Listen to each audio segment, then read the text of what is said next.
Mesdames, Messieurs, bien bonjour et bienvenue à votre émission Débat 100% Bénin. 12 propositions de loi au bas mot, c'est le menu à l'ordre du jour de la deuxième session extraordinaire de l'année en cours, l'année 2017. Une session qui s'ouvre sur demande de 48 des 83 députés que compte l'Assemblée nationale, soit plus de la moitié des élus du peuple. L'initiative, quoique venant de la grande majorité de la représentation nationale, n'a pas manqué de susciter curiosité et réflexion. Des 12 propositions de loi, 4 pour bon nombre d'observateurs paraissent susceptibles de mettre à mal cet principe démocratique chèrement acquis, la liberté d'expression pour ne pas en mentionner. Soumise à l'index, la proposition de loi portant code numérique en République du Bénin, celle portant identification des personnes physiques, celle relative au renseignement en République du Bénin et celle portant organisation du secret de la défense nationale. Mais que reproche-t-on exactement à ces propositions de loi dont la finalité, dans l'ensemble, à en croire les élus du peuple, serait d'assurer la défense des droits fondamentaux des citoyens et la protection du pays contre les réseaux terroristes et les réseaux de crimes organisés et transfrontaliers. 100% Bénin, le numéro du jour, voudrait juste marquer un arrêt sur les questions essentielles autour desquelles il y a beaucoup de réactions. Des questions qui fâchent et qui, par endroits, suscitent innomme remous. Thème central, supposée proposition de loi liberticide au Bénin, réelle menace sur la République ou un vain débat. Pour mener la discussion avec nous, un homme de droit, un homme de la plume. À ma gauche, j'ai Maître Paul Kato Atita, il est avocat au barreau de Cotonou au Bénin. Maître Paul Kato Atita, bonjour. Bonjour. Merci pour la disponibilité. Je serai toujours disponible quand il s'agit de questions de réflexion d'intérêt national. Merci une fois encore. En face de lui, l'éditorialiste qu'on ne présente plus modestement, Vincent Folly, c'est son nom. Il est le directeur de publication du quotidien béninois d'information, La Nouvelle Tribune. Vincent Folly, bonjour. Bonjour Joël. Merci d'être une fois encore là. C'est toujours un honneur pour moi d'être sur votre plateau. Un honneur partagé. La Nouvelle Tribune n'est plus à présenter, et ce n'est pas moi qui le dit. Finir avec les renseignements à l'emporte-pièce et les écoutes téléphoniques fait sans contrôle aucun et sans encadrement juridique. Une noble ambition parmi tant d'autres à avoir motivé un certain nombre de propositions de loi données par les élus du peuple. Paradoxalement, au lieu d'être ces élus du peuple portés en triomphe pour la démarche, eh bien, le mandat leur en veulent. Beaucoup n'arrivent pas à comprendre les tenants et aboutissants d'une démarche qui, somme toute, en croit toujours ces élus du peuple, s'entend. Si dans le lot des hommes de médias, on n'en bouge pas les mêmes trompettes, on émet quelquefois des craintes. Et au nom de cela, la Nouvelle Tribune, dont la manchette n'est pas ici à rappeler, menace sur la République, avait été placardée parlant de la proposition de loi relative au renseignement en République du Bénin. Donc, je me retourne vers Vincent Folly. Un titre que beaucoup, en son temps, en tout cas quelques-uns, ont qualifié de tendancieux, parce que la portée de l'initiative est bien connue. La Nouvelle Tribune, pourquoi a-t-elle adopté cette posture? Et pour répondre quelqu'un, serait-il le comportement de gens qui ne veulent vraiment pas rester en phase avec l'évolution du temps? Je ne sais pas de quoi vous parlez, mais nous on a une ligne éditoriale. La ligne éditoriale, nous sommes là pour marquer à la culotte le gouvernement. C'est ça votre ligne éditoriale. Comme bien c'est bon, il faut trouver des titres. Non, nous marquons à la culotte tout gouvernement parce que le gouvernement est censé avoir les moyens, disposer des moyens de l'État, c'est-à-dire les moyens de tout le pays, de tout le peuple, j'allais dire, et il faut surveiller celui qui a ces moyens et qui doit les utiliser de la bonne manière. Donc, nous avons la même ligne éditoriale depuis 15 ans. Nous avons vu le régime de Kerkou, le régime de Yahi, et nous sommes maintenant dans le régime dit du Bénin révélé. Et nous avons la même attitude. Ce que le DP ne comprend pas, je le reprécise, vous l'avez bien dit, vous êtes là pour marquer à la culotte les gouvernements comme ça ne va pas. Alors dans le cas d'espèce, beaucoup ne comprennent pas justement, les propositions de loi ne viennent pas du gouvernement, mais plutôt des élus du peuple, donc la représentation nationale. Non, c'est là où il y a l'inquiétude, parce que une loi comme la loi sur le renseignement, Le renseignement, c'est d'abord le fait de l'exécutif. Et partout, c'est présenté, la France pour ne pas la nommer, la loi a été présentée, la dernière loi sur le renseignement date de 2015. Elle a été présentée par le Premier ministre actuel, qui est M. Cazeneuve, qui était ministre de l'Intérieur. Donc, la loi sur le renseignement relève en fait des attributs de l'État. Nous sommes tous surveillés et dans le pays, il y a une sorte de psychose. Et même des gens qui sont ministres ont peur de vous parler. Ils vous envoient des SMS. Vous les appelez, ils ne décrochent pas. Parce que tout le monde se sent écouté. Vous parlez de quel pays? Du nôtre, hein. Je ne parle pas d'un pays imaginaire. Nous sommes dans un pays où nous sommes surveillés, nous sommes écoutés. Et ça ne date pas d'aujourd'hui. Depuis que on savait qu'il y avait des services de renseignement. Sous celui qui a été maire de Calavi, le colonel Moussou Guédé, c'était célèbre à l'époque. Bon, ensuite, il y a eu la période de Yahi. Et nous avons vu que nous étions écoutés. Et nous avons, dans notre journal, une petite tradition de lanceurs d'alerte. C'est nous qui avons annoncé qu'il y avait de grandes oreilles qui écoutaient tout le monde. Et ça, c'est après avoir lu un périodique panafricain. Nous avons simplement rapporté le fait que nous étions écoutés, que tout le monde était sur écoute. Et le président de la République a pris sa plume pour nous faire un procès. Il nous a traduit devant la HAC. Malheureusement, nous, on a argumenté et puis la plainte est restée sans suite. Donc, nous sommes des lanceurs d'alerte et nous avons reçu cette loi que je vous montre ici. Elle est là avec tout. C'est une proposition de loi. C'est là où c'est étonnant. Une proposition de loi qui est rédigée par le président de la Commission des Affaires étrangères, à savoir l'ancien ministre Bako. Et le renseignement, c'est d'abord à l'intérieur. Moi, je ne sais pas pourquoi c'est lui. Et nous, ça nous étonne. Normalement, ça devait être un projet de loi. Et vous savez, le gouvernement Yahi, on lui a reproché un peu de tricher. C'est-à-dire, on veut faire une loi et on passe par les députés de l'Assemblée pour en faire une proposition.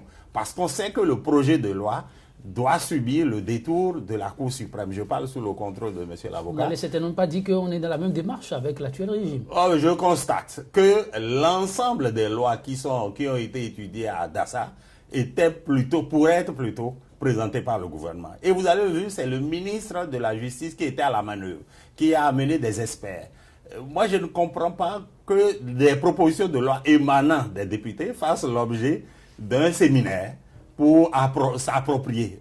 Je ne comprends pas. Des députés qui ont rédigé des lois. Ils initient les lois. Ils initient. Pour l'explication, l'exécutif leur vient en appui. Non, ils initient des lois, ils apportent ça à l'Assemblée, ils savent, ils argumentent, ils ont, comment on peut appeler, les objectifs qu'ils visent, les motifs qui ont déterminé le choix. Moi, je ne comprends pas qu'on soit obligé d'aller à un séminaire pour faire, comment on l'appelle, l'étude des propositions de loi qui émanent des députés, qui sont censés avoir bien compris de quoi ils parlent. Je parle sous le contrôle de l'avocat, il pourra me contester.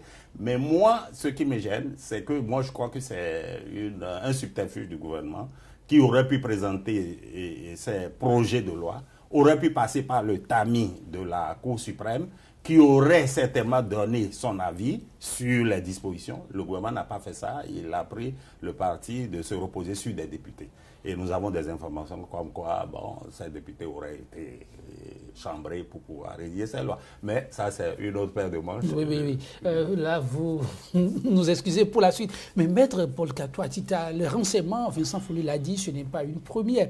Mais l'initiative telle annoncée émane des députés. En tout cas, c'est ce qu'ils ont dit, 48 dans l'ensemble, pour permettre à ce qu'il y ait un certain recadrage autour du processus. Parce que jusqu'alors, on constate que ça se fait un peu à l'emporte-pièce. L'État peut se lever et gérer le renseignement comme il l'entend. Désormais, il y aura des outils pour encadrer tout ceci. Est-ce qu'on devrait s'en offusquer? Alors, je vous remercie de me donner la parole, mais je dois vous dire quelque chose. Cette proposition de loi par rapport au renseignement, il y en a d'autres. Dans ma position de juriste, j'ai pu parcourir quelques lignes dans le journal. Je suis un peu perturbé. Vous aussi? Je vais vous dire pourquoi. Oui, pourquoi? La sensibilité de l'objet sur lequel porte cette proposition. Le juriste que je suis, quand je vois l'objet de cette proposition de loi, j'aurais aimé que ce soit plus un projet de loi. Et je vais m'expliquer. Si c'était un projet de loi, ça aurait pris par le chemin du ministère de la Justice, qui, dans notre droit, dans notre organigramme, joue le rôle de conseil juridique du gouvernement. Et où se trouvent de hauts magistrats du pays, comme directeurs de services, etc., etc. Ils sont nombreux là. Ils sont outillés, ils ont été formés pour ça. Et ils sont compétents, il faut le dire en plus. Ils auraient apporté leur expertise à l'origine, dans même la conception de ce texte de loi qui va être bientôt peut-être voté ou rejeté. Après ce stade, il aura nécessairement, comme l'exige la Constitution, l'étape de la Cour constitutionnelle, La Cour suprême. de la Cour suprême, où se trouvent également les hauts magistrats du pays, pour ne pas dire les plus hauts magistrats du pays, qui, dans leur ensemble, vont réfléchir sur d'abord la pertinence du projet. Et il ne faut pas se tromper, ses ramifications avec d'autres dispositions existantes. Et dire c'est faisable ou ce n'est pas faisable. Mais je ne sais pas pourquoi on n'a pas choisi cette voie. Et on a préféré que ce soit un député, a priori novice du droit, qui vienne faire une proposition portant sur un objet aussi sensible et délicat, ayant des ramifications avec d'autres dispositions de notre système. Bon, je dis, bon, je ne sais pas ce pourquoi, mais moi, dans ma position de juriste, de praticien, je suis perturbé, pour ne pas dire inquiet. Mais sans folie, l'homme à qui l'avocat fait allusion, vous avez évoqué son nom tout à l'heure, il s'agit de l'honorable Arifari Bako. Il a fait une sortie officielle que vous avez d'ailleurs relayée, j'ai constaté. Il a certifié de ce que là où il y a des vides, il faut des appoints. Et ce qu'ils ont pensé faire. Donc c'est pour le bien commun qu'ils l'ont fait. Et qu'ils restent ouverts aux revendications, non, sinon des suggestions appropriées pour ne pas faire l'existant. Ça reste quand même une grande porte d'ouverture, non? Oui, bon, nous avons rapporté ça pour faire l'équilibre de l'information. En fait, il a dit quelque chose qui est certainement vrai, qu'il y avait une nécessité de faire une loi, d'avoir une loi sur le renseignement. Je crois que la pertinence est presque admise, hein. Et nous sommes dans un environnement de terrorisme où il y a donc des effets sur toute la population, sur toute la vie des pays. Donc on a besoin de sécuriser ça. Et il a essayé de justifier en disant que le besoin se fait effectivement sentir d'avoir une loi pour en finir avec cette sorte de psychose dans le pays dont j'ai parlé tantôt. Tout le monde a écouté, tout le monde a entendu. Il faut une loi pour faire ça. Oui. Après avoir dit ça, il n'a rien prouvé. Il a simplement dit qu'ils ont fait une loi qui est perfectible, qu'ils appellent tout le monde. Et je me rallie à ce que l'avocat vient de dire, et je parlais sous son contrôle tout à l'heure.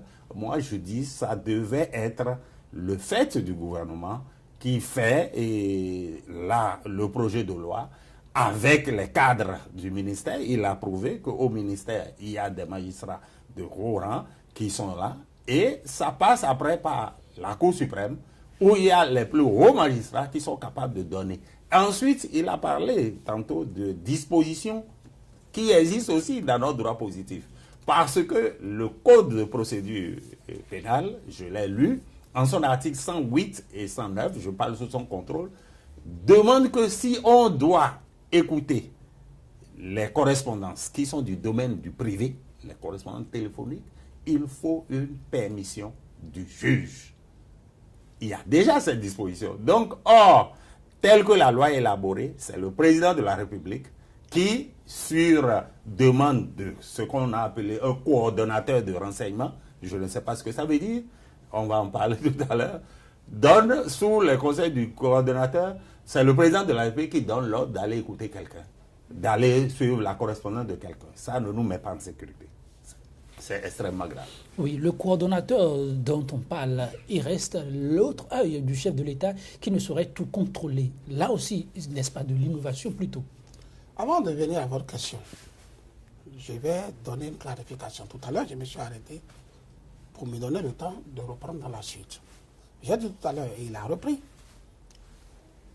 L'objet sur lequel porte cette proposition de loi a des ramifications, je l'ai dit tout à l'heure, avec certaines dispositions déjà existantes de notre système juridique, de notre droit positif. Un, ça a des ramifications avec les principes généraux en matière de droits de l'homme. Deux, ça a des ramifications avec les mêmes principes généraux des droits de l'homme qui se retrouvent dans notre Constitution. Ça a des ramifications avec le Code pénal, parce que quand vous lisez cette proposition-là, il est dit que ceux qui vont poser ces actes sont exemptés de toute responsabilité, de toute poursuite. Or, aller ouvrir la correspondance de quelqu'un, aller mettre quelqu'un sous écoute téléphonique, dans le Code pénal béninois, ce sont des infractions. Vous avez les articles 184, 187 du Code pénal, et c'est des condamnations qui vont de 1 an à 5 ans d'emprisonnement. Lorsque vous permettez d'accéder de façon sans autorisation de l'intéressé à cette correspondance. C'est des infractions dans le Code pénal béninois. L'objet de cette proposition de loi, ça a de ramifications avec le Code de procédure pénale. Il a toute une série de codes de procédure pénale qui déterminent les conditions dans lesquelles on peut accéder à un courrier de quelqu'un, au téléphone de quelqu'un, à des perquisitions sur quelqu'un. Tout est défini et se fait sous l'ordre, l'autorisation d'un juge. Mais cela a des ramifications également avec des lois spécifiques. Moi qui suis devant vous ici, je suis avocat, je suis protégé par une loi spécifique par rapport à ça. C'est interdit d'accéder à mes correspondances professionnelles. C'est interdit de procéder à des perquisitions dans mon cabinet. C'est interdit de fouiller ma voiture. La jurisprudence élargit ça à ma voiture, à ma valise, parce que je suis à bord. Parce que je suis dépositaire d'un certain nombre de secrets au regard de ma fonction qu'on doit protéger. Alors une loi comme ça, ça pose un problème. On ne peut accéder à mon cabinet, à mes affaires, à tout, que sous des conditions déjà définies par une loi existante. Quand vous prenez la proposition là, rien de ça, on n'en tient pas compte. Donc, ainsi de suite, il y a des corporations qui ont déjà des dispositions spécifiques.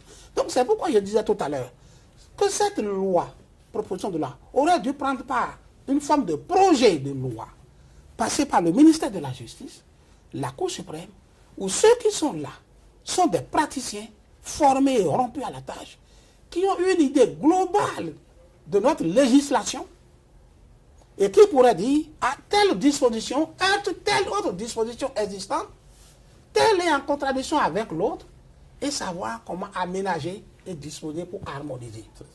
Ce n'est pas le cas, ça pose un problème. Alors, pour revenir maintenant à votre question, le coordonnateur dont on parle, tout ça, je dis, ça pose toujours un problème avec le dispositif existant. Existant dans notre pays, c'est la justice déjà qui joue ce rôle. On ne pourrait pas avoir un autre coordonnateur. On pourrait avoir un autre organisme, si nous prenons le système français. Mais un organisme non pas sous la tutelle du chef de l'État ni du gouvernement, mais un organisme indépendant ayant son autonomie comme une institution. Absolument. Comme nous en avons la structure ici pour les choses de poste et télécommunications, des organismes autonomes, indépendants du gouvernement. Et quand vous avez ça dans le système français, c'est même à sa tête. Vous voyez que c'est des magistrats, de hauts magistrats qui ont été impliqués, qui sont à l'intérieur de ça. Absolument. Vous avez des magistrats du Conseil d'État, de la Cour de cassation. Et cet organisme n'est pas aux ordres. Il reçoit la demande, il il examine, il apprécie, si c'est faisable, il autorise, sinon il rejette. Parce que c'est un domaine très, très sensible. Ce n'est pas de ce jour, de nos jours, qu'on parle de renseignement, non. En France, c'est depuis les années 1800 et quelques. Il faut lire l'évolution historique. On ne se lève pas pour, de jour au lendemain, prendre des dispositions de cette nature qui touchent à des questions fondamentales de liberté, de droits de l'homme dans un pays comme le nôtre. Oui, l'exécutif, en prenant sur lui la responsabilité d'accompagner l'initiative, pensait quand même bien faire, en organisant, je veux dire, le séminaire de Dassa pour apporter sa petite touche. Là, avec le tableau que peint l'avocat, il rebondit un peu dans votre sens, pour ne pas dire totalement. Est-ce qu'aujourd'hui, il est question de faire un rétropédalage ou d'apporter carrément un rectificatif? Parce qu'à travers les plumes de l'éditorialiste, on a comme l'impression qu'on est tombé pour ne pas se relever de sitôt si on ne sait pas s'y prendre. Oui, l'inquiétude, c'est là. Et avant de revenir à votre question, je dirais un mot de ce que l'avocat a dit. Avant de venir, moi j'ai fait les recherches sur la loi sur le renseignement. Beaucoup de ce que nous avons dans le test proposé en 17 articles, 17 ou 19 si je ne m'abuse, 19 articles, et beaucoup a été pris de la loi française. J'ai vu, c'est à peu près la même chose, les objectifs, on a mis simplement des choses qui correspondent à notre droit positif. Mais il y a ce que l'avocat a appelé cet organisme qui est complètement indépendant, qui s'appelle le Conseil national de contrôle des techniques de renseignement, CNCTR, le Conseil national de la Commission nationale de contrôle des techniques de renseignement. C'est cette commission qui reçoit les avis des gens à surveiller et qui donne son autorisation. Et il donne l'autorisation, c'est le Premier ministre. La demande du ministre. La demande du ministère à surveiller. Et c'est tout est fait sous l'autorité du Premier ministre. Mais c'est accompagné par cette commission. Et ici, on a créé ce qu'on appelle un coordonnateur national. Je ne sais pas ce que c'est ce titre. Est-ce que c'est celui qui est le patron des renseignements, qui est le coordonnateur national, ou bien c'est un autre personnage? Mais le coordonnateur national, d'après le texte, est nommé par le président de la République. Pour en revenir à votre question, le danger se situe dans ce fait que ça a été fait de manière précipitée. On s'est réunis rapidement à Dassa sur des propositions de loi, et je vous ai dit, ça s'est fait sous la férule du ministre de la Justice qui a amené des experts, soi-disant, qui ont entretenu les députés sur le bien fondé des propositions qu'eux-mêmes ont faites. C'est là l'aspect curieux. Et maintenant, la programmation est faite pour le 14 prochain, pour une session extraordinaire, c'est-à-dire qui doit durer 15 jours. L'inquiétude, c'est qu'on adopte rapidement des lois à la hussarde, là, et que nous nous retrouvions le lendemain avec des structures et nous serons surveillés dans nos maisons alors que on n'était pas préparé à ça. Moi, je crois que les députés doivent réfléchir. Et l'inquiétude vient aussi du fait que le président de la République a déclaré le jour de la présentation du PAG, lorsqu'à la fin du show théâtral, puisqu'il s'agissait d'un petit show, on peut le dire aujourd'hui. Vous voulez dire une présentation à l'américaine? Non, si vous voulez à l'américaine ou à l'anglaise, je ne sais pas ce que c'est. Mais à la présentation, il est allé directement voir le président de l'Assemblée et lui a presque susurré dans les oreilles: Monsieur le Président, je suis votre poulain.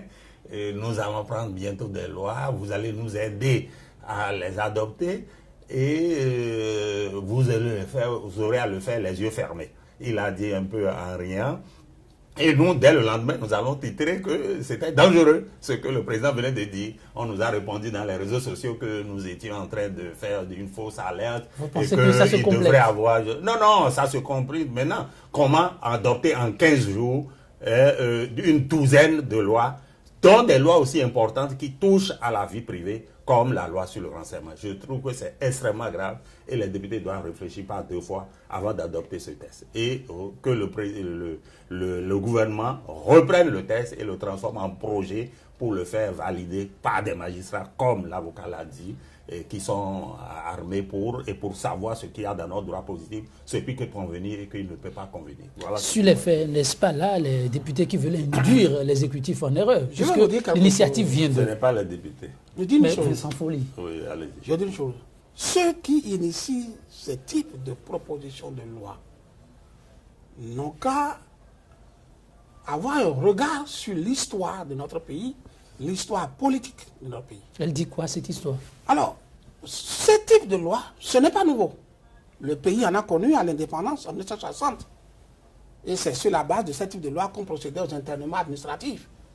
Aux internements. Administratifs. Les gens étaient interpellés, on vous met au garde quelque part. Vous voulez dire que dans un peu de jours avec ça, on peut arrêter n'importe qui? Attendez. Sans jugement, d'ordre du ministre de l'Intérieur, vous allez vous enfermer quelque part pour 3 mois, 6 mois, renouvelable, prorogé à sa guise. Ce type de loi avait existé. On dit atteinte à la sûreté de l'État, l'atteinte de telle suite, etc. Et les hommes politiques, les leaders de moment, s'en ont servi pour se régler des comptes. Ils ne sont plus de ce monde, Akuti, Baga, Ouadéwé. Cela avait servi et ça a contribué à créer un désordre. Paul Katouadita, vous nous amenez où là? Un désordre dans le pays, les clivages entre les fils de ce même pays, etc. etc. C'est l'histoire. Il faut que ceux qui font ça n'ont qu'à se rappeler de ça. Mais en dehors de ce passage-là, il y a eu la période révolutionnaire également. Ce type de loi, ce système, même sans loi, avait été utilisé par le régime révolutionnaire. Et nous l'avions tous déploré, condamné. Et il a fallu la conférence nationale pour nous délivrer de ça. Ils n'ont qu'à faire référence à ça. Les arrêtés d'expulsion, d'internement administratif, du Mison de l'époque, etc. C'est encore publié au JO. Ils n'ont qu'à aller voir les JO des années 74, 75, 76. Ça existe, c'est de l'histoire. Alors, quand on a vécu tout ça, et qu'on revient aujourd'hui, à un moment où le peuple se dit, je suis délivré, pour ramener de ce type de loi, proposition de loi, sans s'entourer de toutes les garanties, alors que nous avons des cadres bien formés, compétents, qui devraient prendre ce genre de choses, l'analyser et mettre le cadrage qu'il faut pour que le Béninois ne soit pas inquiété abusivement dans l'exploitation qui va en être faite, que le Béninois ne soit pas inquiété injustement, que le Béninois ne fasse pas l'objet de règlement de compte par une loi qu'un député, les députés auraient voté. Alors moi je dis qu'il y a un problème. La loi dans France n'est pas la même au Bénin. Montesquieu l'a dit, une loi, ça dépend du pays dans lequel elle doit être appliquée. Ça dépend de la nature de ceux qui vont la concevoir et l'appliquer. Ça dépend du contexte politique d'un pays. On ne peut pas prendre une loi d'un autre pays d'une manière aussi textuelle et la transplanter dans un autre. Ça, c'est dans l'esprit des lois. Voilà. Mais Vincent Folly, oui, Katouadita nous a fait un peu l'histoire. Mais lorsque l'homme de droit fait un rappel aussi froid, comme vous aimez le dire, qui nous replonge dans un passé très triste du Bénin, est-ce que ce n'est pas aussi jouer un peu à la psychose lorsqu'on sait que les tenants ont quand même martelé la bonne foi qui cadre avec l'esprit de la démarche. Et on sait aussi qu'on a à la tête du Bénin un homme qui l'a dit, il n'est pas là pour museler, et surtout en ce qui concerne la liberté d'expression et autres, mais aider ce pays à grandir, afin qu'en son temps, on puisse le porter en triomphe. Écoutez, c'est vous qui le dites. Mais il a dit, non, Vincent Folly, oui. Les paroles d'un chef valent ce qu'elles veulent. Oui, il y a un adage français qui dit que l'enfer est pavé de bonnes intentions. Même l'enfer est pavé de bonnes intentions. Donc seuls les actes comptent pour vous. C'est les actes qui comptent. Et vous n'êtes pas rassuré? Non, un pays, c'est l'histoire, c'est le passé de ce pays. Il a rappelé, l'avocat a rappelé intimement. Lui et moi, on est presque de la même génération. J'espère qu'il ne va pas sortir son date de naissance. Mais je crois que la période qu'il rappelle me rappelle la période que j'ai vécue. Moi, j'étais étudiant quand le PRPB était là. Et nous avons vécu cette période où il y avait le Mison qui terrorisait tout le monde. En 78, j'étais à la fac. Bon, nous y étions tous. Mais monsieur l'avocat, donc nous sommes de la même génération. Donc c'est pour dire que, ayant vécu cette histoire-là, nous ne pouvons plus accepter. Puisque nous avons dit à la fin de la conférence nationale, par le biais du rapporteur qui est toujours vivant, plus jamais ça. C'est-à-dire que nous avons vaincu la fatalité. Qu'est-ce que nous avons vaincu? C'est-à-dire la dictature qui permet à quelqu'un de nous emprisonner, de nous prendre comme on veut et de faire ce qu'on veut. C'est surtout, si on veut parler concrètement, c'est surtout l'article 11 de cette fameuse proposition de loi qui dit? L'article dit quoi? Si vous permettez, je lis. Allez-y. N'est pas pénalement responsable l'agent des organismes désignés à l'article 3, c'est-à-dire les services de renseignement, qui, en recueillant des renseignements conformément aux dispositions de la présente loi, commet des faits susceptibles de constituer des infractions pénales. Ces faits doivent toutefois être strictement nécessaires à l'accomplissement de ces missions.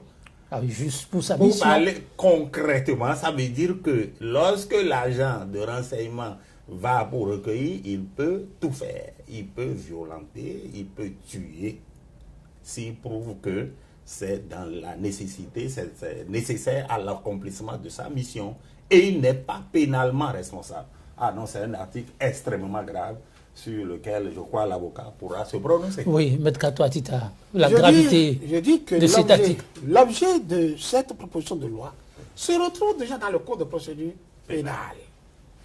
Lorsque vous faites l'objet de poursuites d'une certaine nature pour une certaine catégorie d'infractions que j'ai énumérées, le terrorisme, etc., mais le juge déjà a le pouvoir de vous faire suivre et de prendre des dispositions. Mais pourquoi le juge? Parce qu'il est le garant de la liberté. Parce qu'il est formé pour ça. Parce que, de par sa fonction, il inspire confiance. Il est d'une impartialité préétablie. Ce qui n'est pas le cas pour un organisme administratif. Ce qui n'est pas pour un organisme qui, on dit également, serait dépendant du chef, d'un chef de l'État, qui est un homme politique, qui a des adversaires politiques. Qui peut chercher à régler des Ah comptes. oui, il ne faut pas se tromper sur la réalité. C'est un homme. Et il a des adversaires. Autour de lui, il a des lieutenants, il a des ministres qui ont des adversaires. Alors, vous ne pouvez pas livrer la liberté de tout un peuple à quelqu'un qui n'offre pas la garantie d'impartialité. Cette loi, ceux qui vont voter cette loi dans sa forme seront responsables devant l'histoire. Bon, responsable devant l'histoire. On sait quand même que la plupart ont été témoins, des témoins oculaires de l'histoire dont vous parlez. La conférence des forces vives de la nation, les recommandations, tout cela le savent. Que se passe-t-il réellement? Et ça dit qu'à un moment donné, on s'est lassé du contenu où les faits actuels donnent simplement à rebâtir la charpente du Bénin. Écoutez, on vient de fêter les 27 ans de la conférence nationale. Est-ce qu'on l'a fêté officiellement?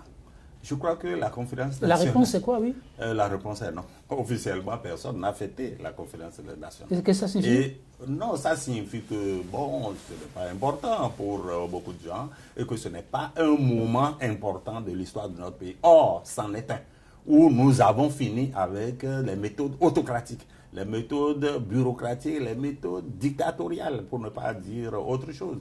Et on a décidé que plus jamais nous n'aurons plus affaire à ça. Donc, la Conférence nationale devait être notre j'allais dire, notre breviaire. C'est-à-dire ce qui nous permet de dire, ah, voilà ce que nous avons fait par le passé, on ne le fera pas. Ce n'est pas le cas. Vous dites que la plupart de ceux qui sont là ont l'histoire de la Conférence nationale, mais les faits et gestes ne montrent pas ça. Et nous voyons tous les jours que chaque fois, on est obligé de recommencer les mêmes choses. L'impunité est là, c'est le plus gros problème de notre pays. Donc, moi, je ne donne pas de communion sans confession à des gens qui sont en politique, c'est des politiciens. Si je continue l'article 12, je vous ai dit en France, pour ne pas nommer le pays sur lequel ils ont copié les choses, l'article 12 dit que le coordonnateur national du renseignement est directement rattaché au président de la République. Il a pour mission de centraliser les demandes de mise en œuvre des techniques de renseignement. Or, en France, on a confié tout ça à une commission, comme je vous l'ai dit, composée de hauts magistrats. Il a dit, les magistrats de la Cour de cassation. Conseil d'État. Des conseils d'État. C'est donc des gens rodés, rompus sur les questions de droit. Ici, on confie ça à une seule personne, que le président lui-même aura désigné. Alors, quel rôle il joue? Et le président lui-même, c'est un homme politique. Il peut être un homme d'affaires, mais il est d'abord politique, puisqu'il règle des questions politiques. Donc, on est inquiet parce que cette loi-là, moi je crois, elle doit simplement être mise de côté. Et si on veut effectivement le bonheur de ce peuple, si on veut effectivement que les choses se passent normalement comme dans un état de droit, je crois que le gouvernement a intérêt à retirer, ou l'initiateur de cette proposition de loi a simplement intérêt à retirer cette loi. Parce que si on va plus loin, vous verrez ce qu'ils font avec les réseaux de GSM. Ils ont l'autorisation d'y aller et de poser les dispositifs. Or, en France, tout ça là est garanti par la loi et ça ne se fait pas n'importe comment. Le coordonnateur peut aller au niveau des réseaux GSM. Ils vont au niveau des GSM, c'est l'article 14. Et on dit même que les ressources matérielles qui seront déployées seront à la charge des GSM. Or, les GSM ne sont pas des organismes de philanthropie. S'ils mettent quelque chose à leur charge, ils vont répercuter ça sur les consommateurs que nous sommes. Et donc, les articles qui sont là, 14, 13, 14 et 15, c'est des articles extrêmement graves. Et on ne peut pas rédiger des choses de ce genre dans ce pays où nous avons déjà connu plus que la dictature. Kato Atita, je me voudrais de ne pas vous poser la question, certes vous êtes un homme de droit, mais la législature que nous avons actuellement, on dit, elle fait partie de l'une des meilleures, la 7e législature. Mais que 48 députés se soient réunis et dans le lot, on est de ces tests de loi, que se passe-t-il? Alors, je vais vous dire quelque chose. Ils n'ont qu'à voter la loi. Mais ils seront les premiers à être frappés par cette loi. Absolument. Comment ça? C'est eux qui, le matin, soutiennent tel président. Oui. Et l'après-midi, quand il n'est pas là, ils soutiennent un autre. Le lendemain, ils soutiennent telle chose. La veille, ils soutiennent telle chose. C'est eux qui le font. Mais en soutenant quelqu'un le matin et le soir en soutenant un autre, celui qui vient là avec cette loi, il va les rechercher un à un et leur régler leur compte. Absolument. Je vous dis ça. Je dis, moi, ce qui me m'écoeure dans ce pays, c'est que parfois, quand je vois certaines choses, je me demande si l'on pense à l'intérêt du peuple, général du peuple, ou on pense à son intérêt. Des élus du peuple? Attendez, je pense à son intérêt. Parce que quand on pense à l'intérêt du peuple, on doit avoir une ligne de conduite qui ne laisse pas de rigueur. Moi, je pense que cette proposition-là, de façon très respectueuse, il faut la retirer de là et la remettre sur la voie d'un projet pour permettre aux gens bien formés dans le domaine de l'examiner, de le concevoir et de l'adapter aux réalités de notre pays, aux tests existants, de manière à protéger la liberté de chacun de nous. Mais Kato Atita, le terrorisme n'a pas de visage, ne connaît pas de chef d'État, de député, ni de magistrat. Là, n'est-ce pas l'intérêt commun? Le problème, déjà le terrorisme, tout ça, les gens s'en occupent. Mais cette loi n'est pas que pour le terrorisme. C'est votre correspondance. C'est votre maison. C'est votre bureau. C'est votre coup de téléphone. Et je dis tout ça, ça fait partie des droits fondamentaux garantis par les conventions internationales, garantis par notre Constitution. Mais on veut y introduire une législation d'exception. Quand on veut introduire une législation d'exception dans un domaine pareil, on prend le soin pour que l'exception ne prime pas sur le droit qui déjà est là et qui est un droit fondamental. Et je dis, si l'on évolue avec cette proposition comme ça, on va aboutir à l'étouffement complet, à l'anéantissement total de ces libertés. Vous n'aurez plus ces libertés, il faudra alors demander aux constituants d'enlever cette disposition-là de la Constitution. C'est une loi qui heurte de façon frontale la Constitution. Alors, il faut des spécialistes pour l'analyser et éviter ce conflit-là. C'est ça le problème de cette loi. Sans folie, il y a beaucoup à reprocher manifestement à cette proposition de loi, celle relative, je veux dire, au renseignement. Mais quand on vient au niveau du numérique, on constate une pagaille qui ne dit pas son nom. J'imagine que vous partagez la vie sur les réseaux sociaux. Il faut l'assainir. Là, les députés n'ont-ils pas bien vu? Oui, je vous ai dit, l'objet de notre émission, ce n'est pas le numérique. Non, c'est l'ancienne proposition de loi. Mais il y a 12 propositions de loi qui ont été étudiées très rapidement, d'après ce qu'on nous a dit, à Dassa. Sans la présidence de la presse. Parce que moi, mon correspondant m'a fait un jour une relation de la loi sur le crédit bail. Il a écrit un article que je n'ai pas compris. Et je lui ai demandé où est-ce qu'il a vu ça. Il dit non, qu'il a eu les renseignements à travers les confrères. Et que, bon, je n'ai rien compris. Or, on veut effectivement, si on veut faire œuvre utile, il faut admettre que les hommes de la presse puissent être témoins de ces choses-là pour rapporter textuellement. Je crois qu'on a évité la presse, c'est pour ça qu'on est allé aussi loin. Et ensuite, le fait qu'il y ait 12 propositions de loi qui vont être étudiées en 15 jours, je ne crois pas qu'il y a suffisamment de temps pour approfondir les questions essentielles qui sont les questions des droits de l'homme dont l'avocat a parlé tantôt. Donc on ne peut pas étudier le numérique, la loi sur le numérique, la loi sur le secret défense, la loi sur le renseignement assez rapidement, c'est trop grave. En France, lorsqu'on a eu à étudier la loi sur le renseignement, ils ont fait ça pendant des mois. La loi a été présentée, je crois, en avril, et c'est au mois de juillet que ça a été adopté. C'est-à-dire près de 3 mois. Et il y a eu un député qui a fait un long rapport sur ça. Et c'est sur Internet. Tout le monde peut voir ça. Donc, je crois qu'on n'invente rien. Il vaut mieux que ce soit un projet de loi que le gouvernement élabore en toute responsabilité. Son intention est bonne. Ça rejoint les députés qui veulent qu'il y ait une loi. Mais je vous dis, comme l'avocat l'a dit tantôt, ce n'est pas les terroristes qu'on vise. Parce que là, le code de procédure pénale a déjà prévu que si on fait des enquêtes sur un policier qui est sur des enquêtes ou un juge est sur des enquêtes, il doit le présenter au juge pour lui donner la protection. Donc, si c'était pour les terroristes, on n'avait pas besoin de ça. La loi sur le code de procédure pénale a déjà prévu toutes les dispositions. Dans quelles conditions on peut écouter les gens. C'est déjà prévu. C'est de longs articles. Ça fait 108 et l'article 109. Mais si c'était pour ça, ce n'est pas nécessaire. Mais je suis sûr que c'est une loi pour effectivement un peu se mettre en règle vis-à-vis de la loi et en présentant quelque chose qu'on fait déjà. Parce que nous sommes déjà surveillés.